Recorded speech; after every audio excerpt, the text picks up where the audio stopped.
Ok, je vous propose qu'on démarre. Le plus simple, ça va être de commencer par un petit tour de table. Si Mehdi, tu veux commencer à te présenter, vu que tu vas présenter la première partie. Avec plaisir, enchanté tout le monde. Pour me présenter assez rapidement, je suis le fondateur de la plateforme panoramata.co, qui est le logo qu'on retrouve en bas à droite sur la slide affichée. Grosso modo, en quelques mots, une plateforme pour vous aider à traquer tout ce que font vos concurrents et ce qui se passe sur votre marché de manière automatique et être capable en une solution de pouvoir traquer des emails, des ads, des landings, des social posts et un petit peu tout ce que vos concurrents peuvent faire là tout de suite et les années précédentes. Génial, un outil qu'on utilise au quotidien chez Ben Vic. Est-ce que Max, tu veux prendre le relais? Ouais, avec plaisir. Bonjour à tous, ravi d'être là. Maxime, donc l'un des cofondateurs de Certify. On est une agence CRM et rétention donc du groupe Benevic et on accompagne des dizaines de clients, notamment dans la fidélisation et la rétention utilisateur dans un contexte e-commerce. On accompagne aujourd'hui des marques un peu comme Kabaya, Les Petits Culottés, What Matters, Martin Cosmetics, par exemple, donc dans tout secteur d'activité différent. Merci Max. Et pour ma part, je suis Victor, le CEO de Ben Vic, donc une agence social ads et creative stratégie. Et on accompagne des marques e-commerce et retailers dans tous leurs enjeux d'acquisition en ligne. Donc nous, on s'occupe vraiment de la partie acquisition, des marques comme Larvoge, SodaStream ou encore Bexley. Et Certify, donc la filiale gérée par Max, s'occupe de toute la partie rétention. Aujourd'hui, on se retrouve pour un dernier check avant les soldes qui arrivent très vite et qui est un moment fort pour beaucoup de marques. Le but va être de balayer la vision macro data de ce qui peut se passer pendant les soldes, puis d'aller concrètement dans des enjeux d'acquisition et ensuite des enjeux de rétention, parce qu'on le sait, une fois qu'on acquiert des clients, le plus dur, c'est de faire en sorte que ces clients repeat, rachètent et que la LTV augmente. Je vais laisser la main à Mehdi pour la première partie. Si vous avez des questions, n'hésitez pas à les mettre dans le chat. Et dans tous les cas, on garde un buffer à la fin pour la partie Q&A. Trop bien, merci beaucoup Victor. Top, eh ben, à nouveau, enchanté pour pour qu'on puisse démarrer cette première partie ensemble. La première partie que je voulais vous proposer aujourd'hui afin de préparer les soldes de la meilleure des manières, c'était de pouvoir vous accompagner pour vraiment pouvoir identifier la bonne approche pour cette période de soldes. Il y a plein de manières différentes qui peuvent exister pour organiser les soldes. L'objectif, c'est de vous donner quelques clés, quelques benchmarks, quelques stats, quelques tips aussi pour vous permettre de vraiment pouvoir identifier quelle peut être la bonne approche pour vous. D'ailleurs, n'hésitez pas à rester encore quelques minutes à un moment, plutôt vers la fin de ma partie. Je vais partager des stats et des benchmarks par secteur pour vous permettre tout de suite de vous positionner également en termes de taux de discount, etc. etc. Donc, la première chose que je voulais mettre en avant, vraiment, c'était les 3 critères principaux que vous pouvez utiliser pour construire vos soldes. Il n'y a pas 150 000 manières, il n'y a pas 150 000 choses à checker lorsqu'on va créer une stratégie de solde. En soi, les 3 principales questions que vous devez pouvoir vous poser et auxquelles vous devez pouvoir répondre, c'est 1, quel niveau de discount et quel discount mettre en avant? Est-ce qu'on va faire du 20%, 25%, 30%? Est-ce qu'on fait une offre spéciale? Est-ce qu'on fait un discount à partir d'un certain montant uniquement? Donc vraiment réfléchir à la stratégie de discount en tant que telle, qu'est-ce qu'on veut mettre en place et quel objectif est-ce que ça sert? On y reviendra plus tard. Le second critère, c'est la temporalité marketing. Combien de relances on peut effectuer, on doit effectuer et sur quels canaux?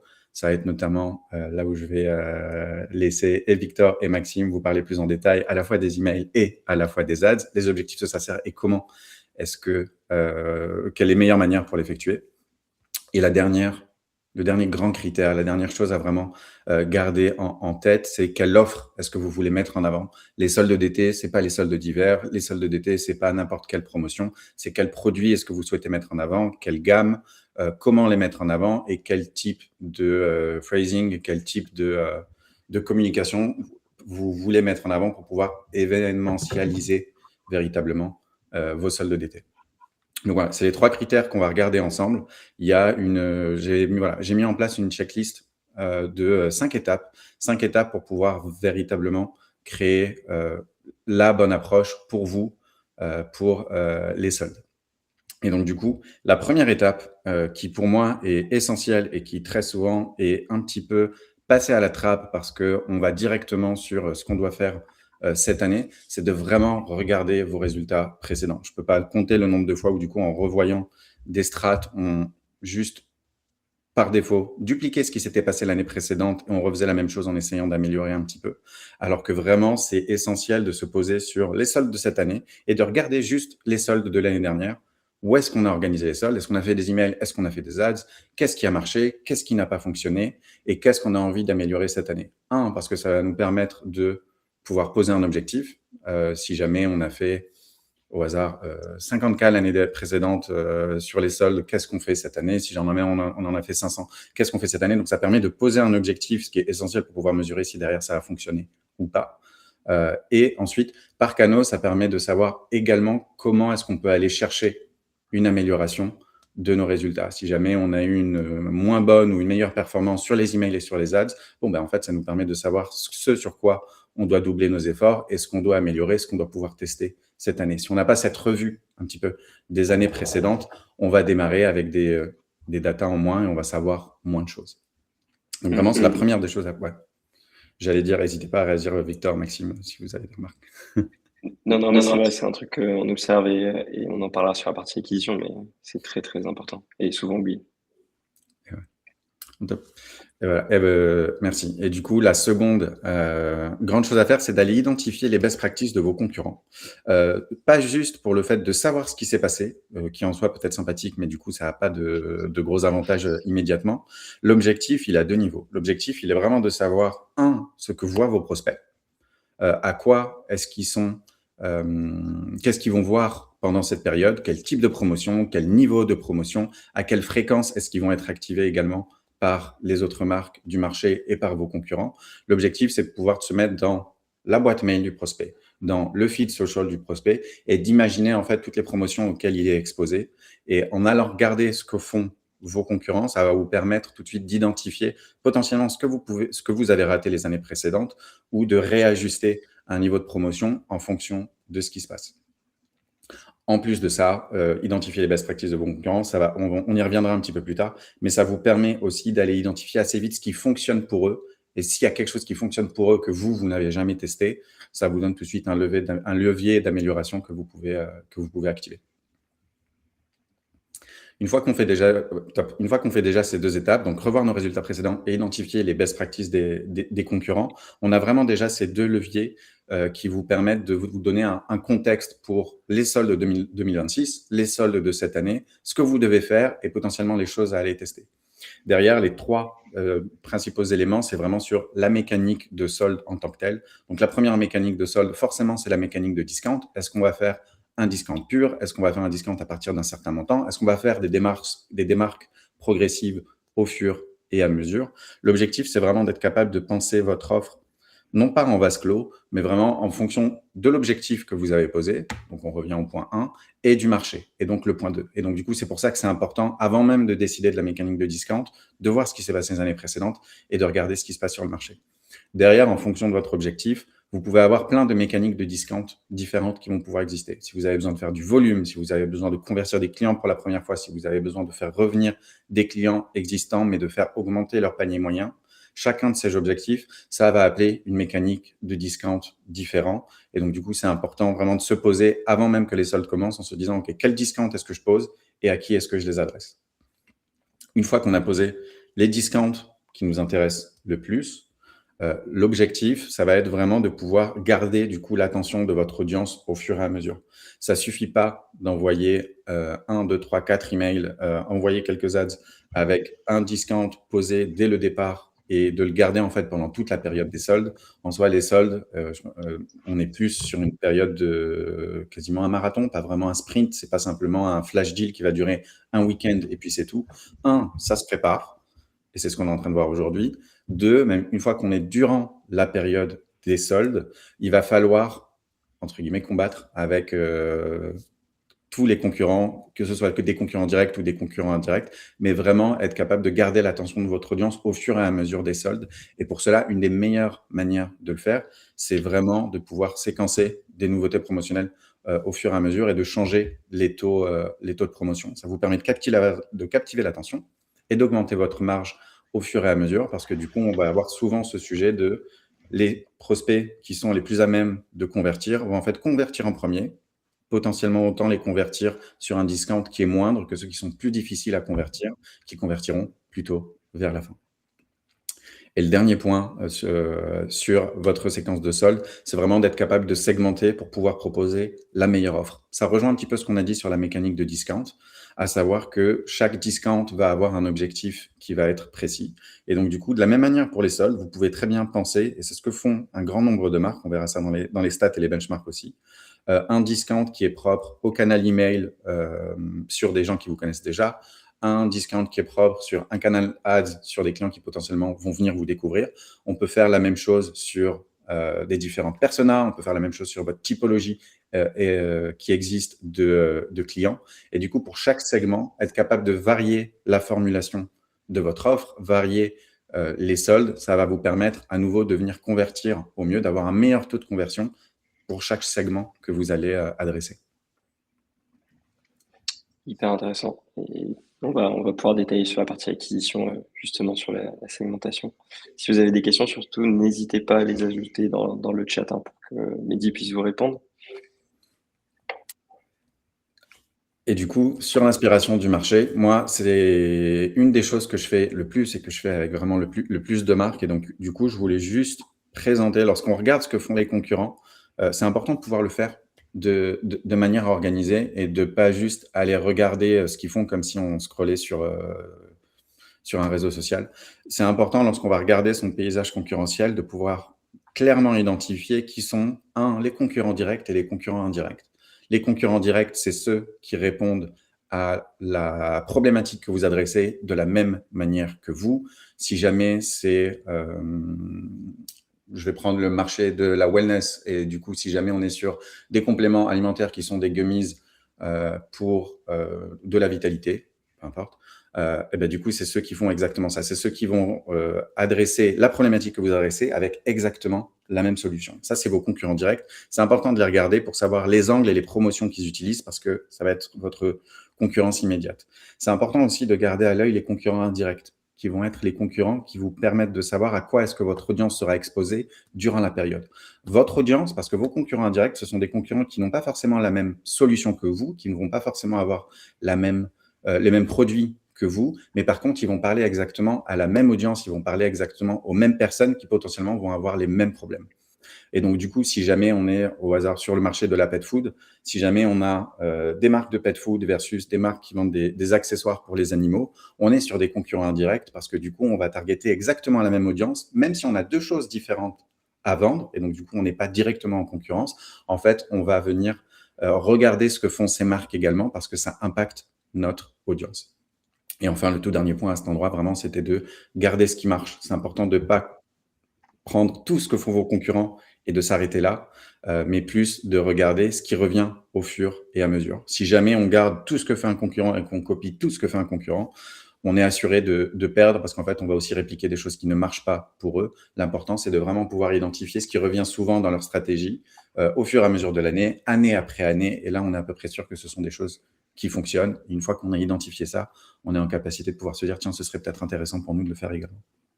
Et un des points, je vais rebondir là-dessus, qui est ultra important, c'est de, oui, comprendre, enfin, de faire ce qui marche ailleurs, mais aussi de comprendre surtout pourquoi ça marche pour lui, parce que ça nous permet aussi d'adapter.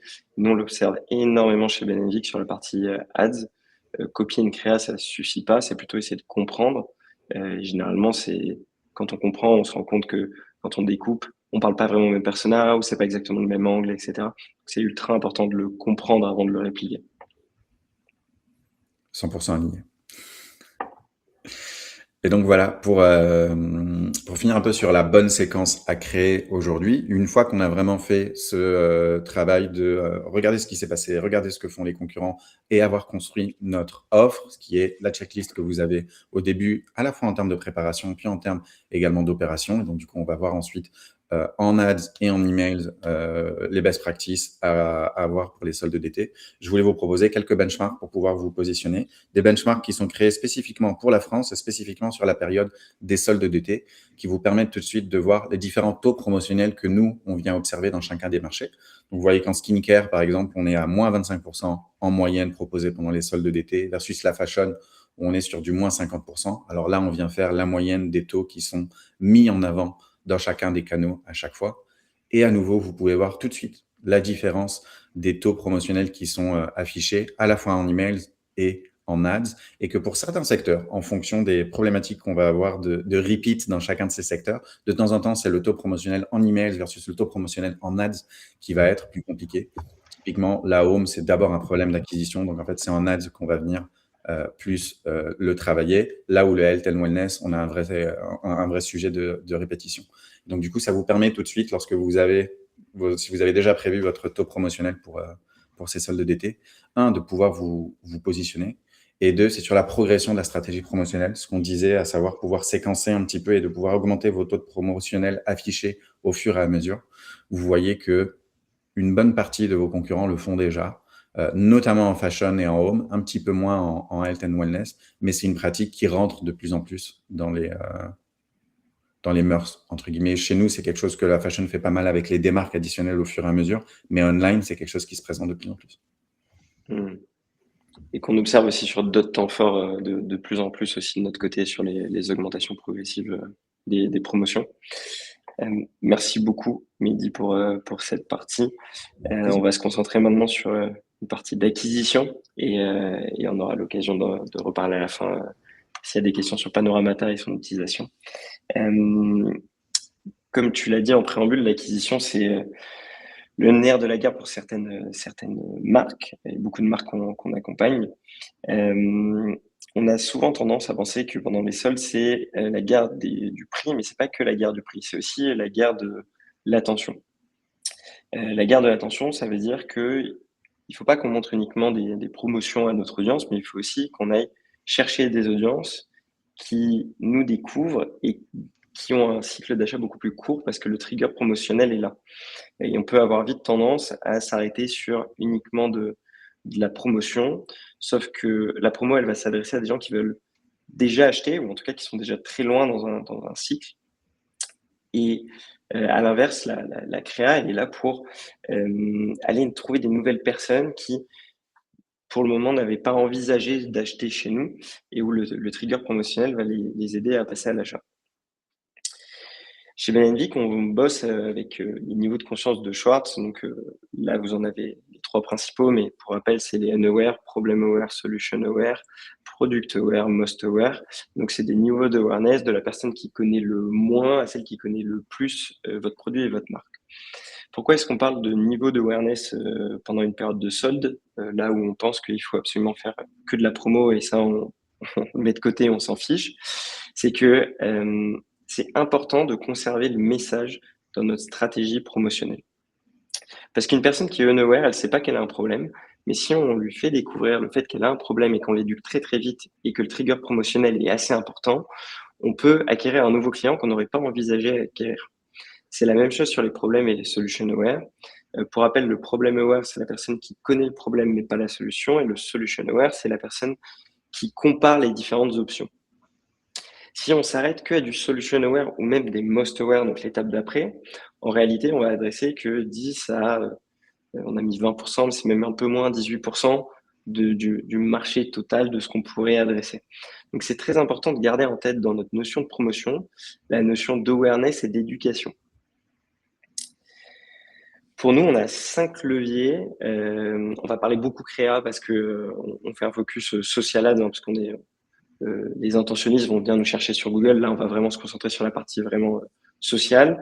La créa est le levier le plus important. En tout cas, ça représente 70% de la perf en social. Donc, c'est très, très important de l'avoir en tête et de se concentrer sur les 5 leviers liés à la créa. Le premier levier, c'est l'angle. C'est pourquoi est-ce que la personne va acheter notre produit. C'est ce qui lui reste à la fin. Quand elle a consommé notre produit, c'est le pourquoi. Et c'est très important de garder cet angle en tête. On vous a mis l'exemple de AG1 à côté, mais il y a énormément d'autres marques et souvent de bench US que vous pouvez retrouver sur Panoramata qui travaillent très bien leurs angles. L'angle, c'est pas uniquement l'angle promotionnel. Je vais me répéter, mais c'est vraiment le bénéfice que j'ai, le pourquoi, le pain qu'on résout, le prisme par lequel on rentre. Et la promotion ne sera que le trigger à la fin. Et c'est très important, vous le faites certainement sur votre fil rouge, de conserver ce travail d'angle et d'intensifier sur les angles qui marchent le plus en fil rouge. Et donc de garder un message qui s'oriente autour de l'angle de la problématique, puis d'y ajouter la promo et de pas uniquement aller sur de la promo. Le deuxième point qui est très important, c'est d'aller sur la segmentation. C'est de viser des niveaux de funnel et de awareness différents et surtout de garder en tête que plus on va remonter, plus ça va coûter cher, mais en même temps, ça coûtera beaucoup moins cher que sur notre fil rouge habituel parce qu'on a un trigger de promotion qui est là. Donc, il ne faut pas avoir peur d'aller sur des niveaux de awareness un petit peu plus élevés et d'aller justement titiller toutes ces personnes qui sont problem aware ou solution aware, qui passent leur temps à comparer, qui sont pas vraiment sûrs d'avoir un problème, mais en même temps, c'est le moment de planter la graine parce que c'est ces personnes qui peuvent venir, qui peuvent transformer les soldes dans un moment de c'est une très bonne période, à un moment où c'est une période exceptionnelle, parce qu'on vient capter d'autres typologies d'audience qu'on n'aurait pas capté habituellement, et que vos concurrents ne vont peut-être pas capter, parce que eux vont se concentrer uniquement sur du most aware, avec des niveaux d'awareness qui sont vraiment très élevés. Donc ça veut dire, si je dois l'illustrer, qu'il ne faut pas faire une statique, faut pas faire uniquement des statiques avec, par exemple, la AG1, 50% de promo, mais il faut toujours remettre l'angle et un message qui va être relié à ce niveau de awareness. Donc là, c'est typiquement, je peux aller facilement aux toilettes. Bah, c'est la même chose. On vient éduquer en fait au travers de notre créa, mais derrière, on ajoute notre côté promotionnel. Donc c'est le travail que vous faites en fil rouge. Quel angle, quelle segmentation, quel niveau de awareness, et ensuite, forcément, quel message. Comment est-ce que je le retranscris au quotidien? C'est-à-dire que vous pouvez avoir défini un angle, vous pouvez avoir défini un niveau de awareness, mais après, vous n'allez pas avoir le même message. Le message, il est conditionné par le persona. On n'en parle pas ici parce que persona, pour nous, c'est un travail de fond que vous avez, si on se parle, enfin, si vous nous écoutez aujourd'hui pour les soldes, j'espère que vous avez bossé vos personas en amont sur votre fil rouge. Donc, le message, c'est l'équation entre, en fonction de la segmentation que j'ai définie et l'angle que j'ai envie d'utiliser, je vais définir un nombre de messages ou une typologie de messages qui me semble pertinent. Là, la best practice, c'est de reprendre ce qui performe déjà sur votre fil rouge et d'aller l'intensifier.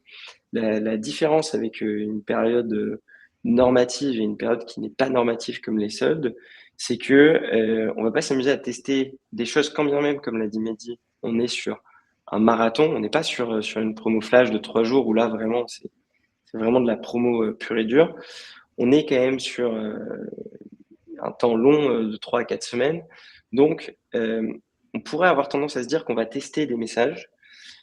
In fine, le plus pertinent, c'est quand même de reprendre ce qui marche et de l'amplifier et d'y ajouter un trigger qui fait que les gens vont avoir envie d'acheter.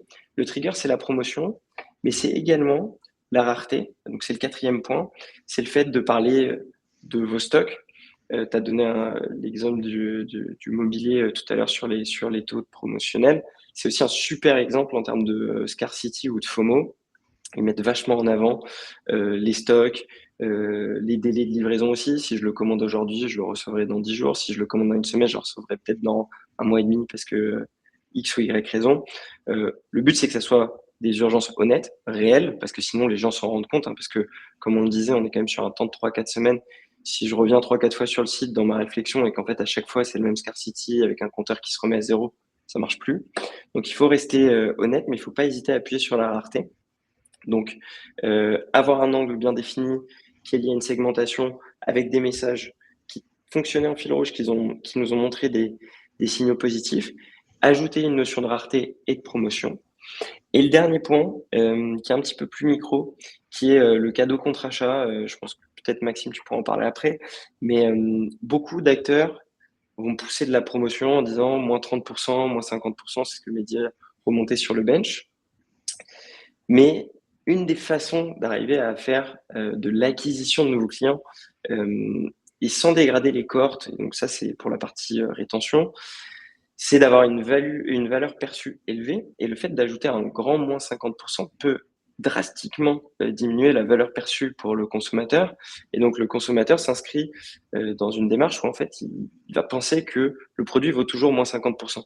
Et s'il l'achète, le reçoit et qu'à la fin il se dit ah c'est bien pour le prix auquel je l'ai acheté, bon ben, on va avoir des problématiques de rétention. Le cadeau contre achat va un peu contrer ça parce qu'il se compare mal au pourcentage, et en plus de ça il a tendance à l'inverse à augmenter la valeur perçue de certaines typologies de produits. Donc c'est une dynamique qui est très intéressante, qu'on voit de plus en plus chaque année se démocratiser sur le marché français, mais qui encore est pas assez exploité par les marques. À l'inverse des marques US, donc là c'est le cas de AG1 qu'on a illustré tout le long, qui le font énormément. N'hésitez pas, si vous avez des questions, je le répète, à ajouter dans le chat, on y répondra avec plaisir. Et un autre point qui peut sembler micro, mais qui est une vraie question sur la gestion opérationnelle, quid de notre campagne de promo quand on fait de l'acquisition? Est-ce qu'on intègre nos promotions dans nos campagnes fil rouge? Ce qui pourrait être en soi une attitude logique parce qu'on a des campagnes qui ont passé le step d'apprentissage, parce qu'on a de la donnée. Est-ce qu'on coupe le fil rouge, on met une campagne à côté? On va y répondre simplement. Ne jamais couper le fil rouge de façon à conserver l'apprentissage, donc protéger en fait ce qui fonctionne déjà, et conserver les données, donc le point 2 sur l'algorithme chaud entre guillemets. Par contre, un des points très importants pour les soldes, c'est d'arriver à lire la performance des soldes. Et pour ça, il vaut mieux isoler en réalité la promotion dans un autre ensemble ou dans une campagne dédiée à vos promotions, qui va nous permettre de vérifier entre le lancement et la fin des soldes quelle est la perf réelle de nos créas soldes, de notre ensemble solde. Et donc de mesurer l'incrémentalité en performance publicitaire de ce qui se passe sur votre levier social ads. Et pour finir, un petit récap sur les 4 points qu'on a vus. Alors, je ne vais pas vous repasser 100% des points, vous le recevrez à la fin du webinaire, mais c'est une rapide checklist qui va vous permettre de voir si vous êtes plus ou moins aligné avec ce qu'il faut faire, en tout cas le 80% de ce que vous devriez avoir fait à date pour préparer les soldes. Mais dans les points principaux, ça va être de bien conserver les niveaux de conscience, de bien comprendre que plus une offre elle est comparable, moins elle est alléchante, donc d'essayer de jouer la carte de la différenciation. Mais par contre, il faut quand même qu'elle soit compréhensible et simple. D'avoir une structuration média qui est saine, qui va vous permettre de lire vos résultats et de ne pas cannibaliser l'après. Si vous coupez votre campagne de fil rouge maintenant, quand vous allez la relancer, vous risquez d'avoir un gros manque de performance, et de vous assurer que vous avez la capacité de mesurer, parce que comme l'a dit Mehdi, ce qui est important, c'est de mesurer aussi l'année d'après, mais aussi l'après-solde, d'avoir un rapport qui est clair et savoir réellement ce qui a marché, ce qui n'a pas marché, et qui vous servira beaucoup dans le futur. Je vais laisser la main à Maxime sur toute la partie rétention, qui est une des parties les plus importantes après avoir géré l'acquisition client. Ouais, merci Victor et merci Mehdi pour toute cette intro. Alors en effet, il y a toute une partie rétention qui est un peu moins intuitive en général quand on parle des soldes. Les soldes, c'est quand même un grand moment où on cherche à faire de nouveaux clients, donc on a souvent une logique de volume. On oublie souvent quand même que on a tendance à faire des réductions qui sont de temps en temps assez fortes, et que ces réductions, mécaniquement parlant, c'est de la marge en moins, mais c'est aussi ce qu'on appelle donc de la LTV en moins, qui est conditionnée par le premier achat avec un AOV donc plus faible. Mais ça a aussi une dynamique en termes de typologie de personnes qu'on va attirer. Et donc en rétention, on distingue souvent des types de cohortes selon le mode d'entrée. On va avoir des cohortes qui sont dites un peu normales, ou en tout cas fil rouge, qui pourraient s'apparaître à du fil rouge, comme on peut voir en acquisition. Et puis des cohortes issues des grands temps forts commerciaux. Alors là, on parle des soldes d'été, mais c'est aussi le cas pour le Black Friday ou les soldes d'hiver, par exemple. Et ces cohortes-là, elles ont un comportement qui est fondamentalement différent des autres cohortes qu'on peut voir, notamment dans leur comportement à 3, 6 et 12 mois suivant leur entrée sur la marque. Et en fait, quand un client rentre sur une marque via une promotion, il y a ce qu'on appelle un biais d'ancrage, et cet ancrage, c'est un ancrage au prix quand on fait une promotion qui est très sèche. Euh, et donc, ce prix, on va dévaluer un peu la valeur perçue du produit. C'est un peu ce que Victor disait juste avant. Quand on voit un produit qui est disponible à moins 50%, finalement, pour des personnes qui achètent à moins 50%, ce qu'elles pensent, c'est que ce prix est le vrai prix du produit. Et donc, la valeur perçue peut être difficile. Ce qui fait que dans le temps, quand on va remettre des prix normaux, il sera beaucoup plus difficile pour nous de justifier un prix, entre guillemets, normal, puisque les gens sont rentrés à moins 50%. Donc, ça implique une logique de rétention dans le temps, mais alors aussi au momentum des soldes, euh, qui est fondamentalement différente, puisqu'on va appliquer des mécaniques de promotion qui peuvent conditionner un peu mieux la rétention. Donc, Victor en a parlé, notamment par exemple avec le cadeau de contre-achat. Ici, on va développer, vous allez voir, l'accès anticipé, mais on va aussi regarder un peu tout le cadençage qu'on peut avoir en rétention pour ces cohortes promotionnelles, en tout cas issus de promo, de manière à les faire revenir et à supprimer ce biais d'ancrage au prix et à créer un nouveau biais d'ancrage qui est plutôt un ancrage qui est plutôt profitable pour la marque et un biais sur la marque et donc sur la valeur perçue du produit. Euh, une des mécaniques qui est assez intéressante et qu'on fait beaucoup chez Certify, c'est de coupler une vente avec un avantage immatériel qui crée plutôt du statut et qui s'apparente plutôt à un privilège plutôt qu'à une réduction. Là, on a l'exemple d'Etam, par exemple, qui propose des réductions jusqu'à moins 50%, mais sous condition de s'inscrire à ces ventes privées-là. Par exemple, les ventes privées, vous pouvez non seulement mettre vos meilleurs clients dedans, parce que de cette manière-là, vous transformez aussi un moment qui est souvent dédié à l'acquisition en un moment aussi qui est profitable pour la rétention. Ce qui fait que vous allez un peu nourrir vos meilleurs clients avec du privilège, ils vont se sentir un peu reconnus en ayant par exemple un accès anticipé à vos soldes pour profiter de stocks assez faibles sur certains produits par exemple. Mais c'est aussi une chose qu'on peut mettre sur l'acquisition, typiquement avec beaucoup de clients qu'on peut avoir au sein du groupe Benevic, et donc avec les clients mutuels qu'on a chez Benevic et chez Certify, on va faire un peu d'acquisition sur ces accès anticipés, ces ventes privées, de manière à engranger un peu plus d'adresses dans la base. Donc, on va en baser un peu plus. Et ces gens-là, non seulement on va leur mettre une promotion, évidemment, parce que c'est ce que Victor disait, c'est un peu le déclencheur, mais on va aussi leur donner une forme de statut où on va leur donner ce privilège avec cet accès VIP 3, 4, 5 jours avant, de manière à en fait changer un peu la valeur perçue vers un avantage immatériel. Mais après ça, donc ça c'est un exemple, mais vous avez plein d'autres mécaniques possibles. C'est un peu ce que Mehdi disait au tout début, c'est pour ça que ça se réfléchit bien en amont, c'est-à-dire qu'il faut bien avoir son objectif et sa segmentation de mécanique, mais vous pouvez avoir justement ce cadeau contre-achat qui lui protège énormément pour le coup la valeur perçue, puisque vous allez mettre en valeur vos produits, vous allez les marketer et le fait de les offrir va permettre aux gens d'imaginer une valeur perçue plus élevée et donc ça va être une forme de trigger très intéressante aussi là-dessus. Le deuxième levier que vous pouvez avoir, c'est celui de la segmentation et d'adapter la pression. Mais là, dans ces cas-là, on est juste après les soldes, ou en tout cas durant les soldes, mais après les soldes. Vos cohortes qui rentrent de façon un peu classique sur votre marque, elles rentrent par votre welcome flow, par exemple, ou par votre éducation. Mais c'était pour ça aussi que Victor a parlé du message là-dessus, parce que il ne faut pas afficher une promo sans conserver le message. Les cohortes, elles sont sensibles aussi à ce message. Les cohortes un peu normales, entre guillemets, vont rentrer sur votre marque pour en tout cas votre marque, vos arguments, vos bienfaits, votre résolution de problème. Tandis que les cohortes promotionnelles, elles ont ce biais d'ancrage au prix. Et donc, elles vont rentrer plutôt pour l'argument du prix plutôt que pour la marque. Ce qui fait que dans votre segmentation post-promo, il va être intéressant d'avoir une forme de segmentation très liée au mode d'entrée de ces clients. Des clients qui sont entrés en dehors de la promo n'ont pas les mêmes leviers que ceux qui sont rentrés via la promo. Ce qui fait que ce n'est pas les mêmes arguments. En tout cas, vous n'allez pas insister sur les mêmes choses tout au long de la vie client suite à cette promotion. Et pour vous donner un exemple, typiquement, une cohorte qui rentre sur de la promo, l'objectif est d'inverser l'ancrage, de passer du prix à la marque.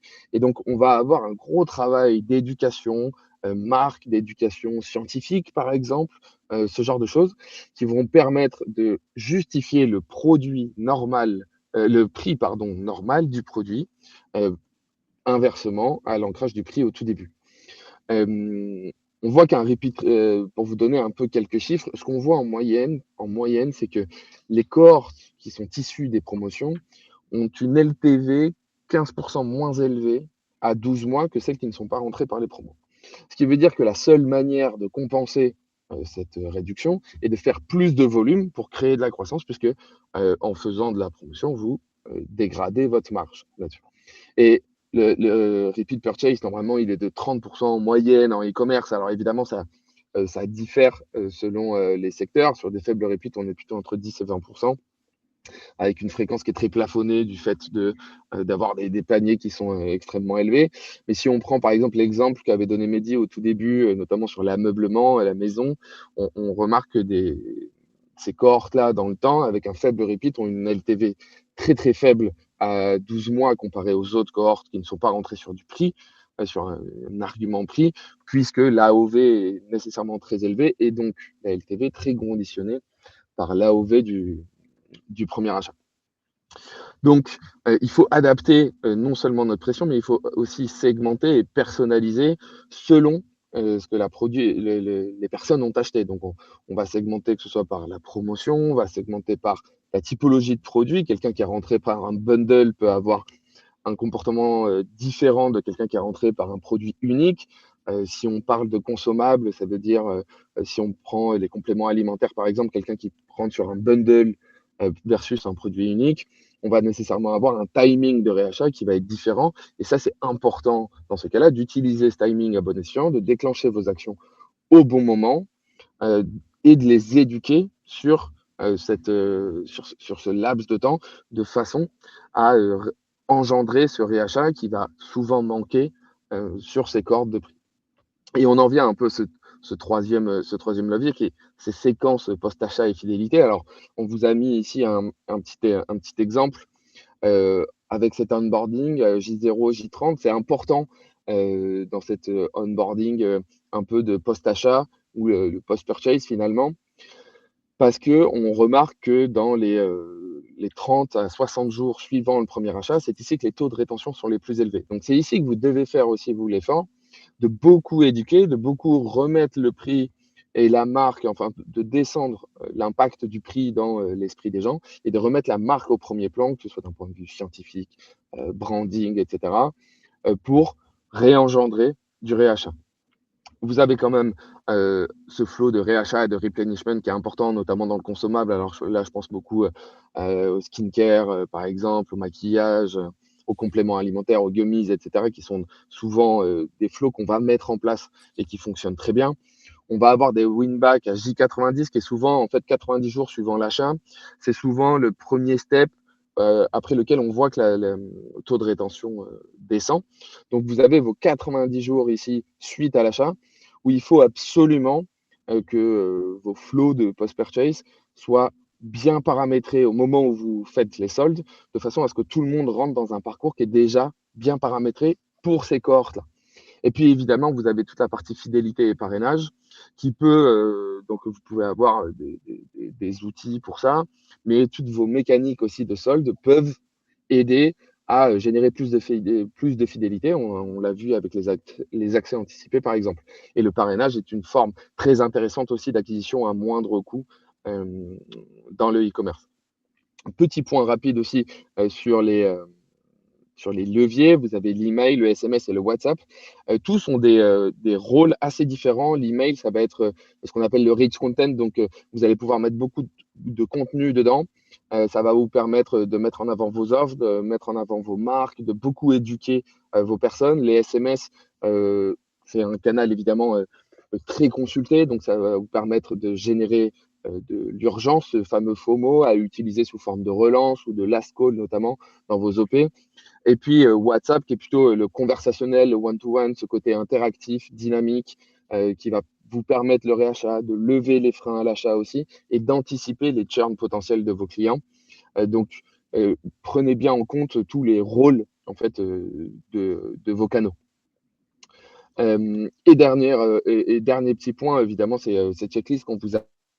Comme Victor, je ne vais pas repasser sur chacun des points, mais gardez bien en tête que la rétention se fait dès le moment de l'acquisition. En réalité, c'est pas on acquérit puis on fait de la rétention. On conditionne la rétention selon le mode d'entrée de vos clients. Donc, bien réfléchir en amont, bien définir l'objectif et vos mécaniques d'entrée, tout en prenant en compte que une promo un peu sèche n'est pas le seul moyen de faire de l'acquisition. Pensez bien à segmenter et à gérer votre pression par mode d'entrée parce que ces cohortes promotionnelles sont un peu différents. Séquencez bien avant vos opérations promotionnelles tous vos flows de post-purchase parce que c'est là que vous allez avoir aussi générer de la croissance pour ces cohortes-là qui sont souvent un peu plus difficiles, mais ça, on le sait.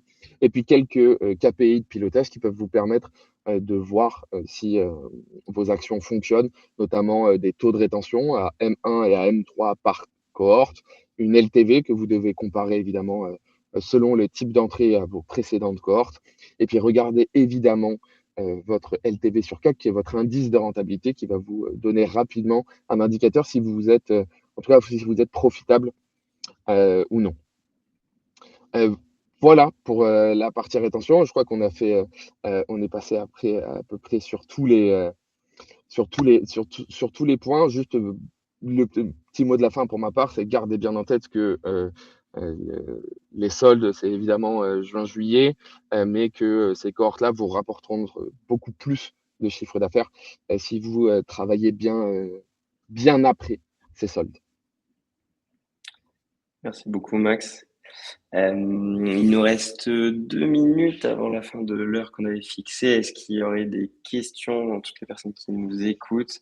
Dans tous les cas, vous recevrez la présentation avec la checklist pour chacune des parties et le replay aussi pour si vous voulez le transmettre à d'autres personnes de l'équipe, de vos équipes. Est-ce que vous avez des questions? Si vous voulez les mettre dans le chat, c'est le moment.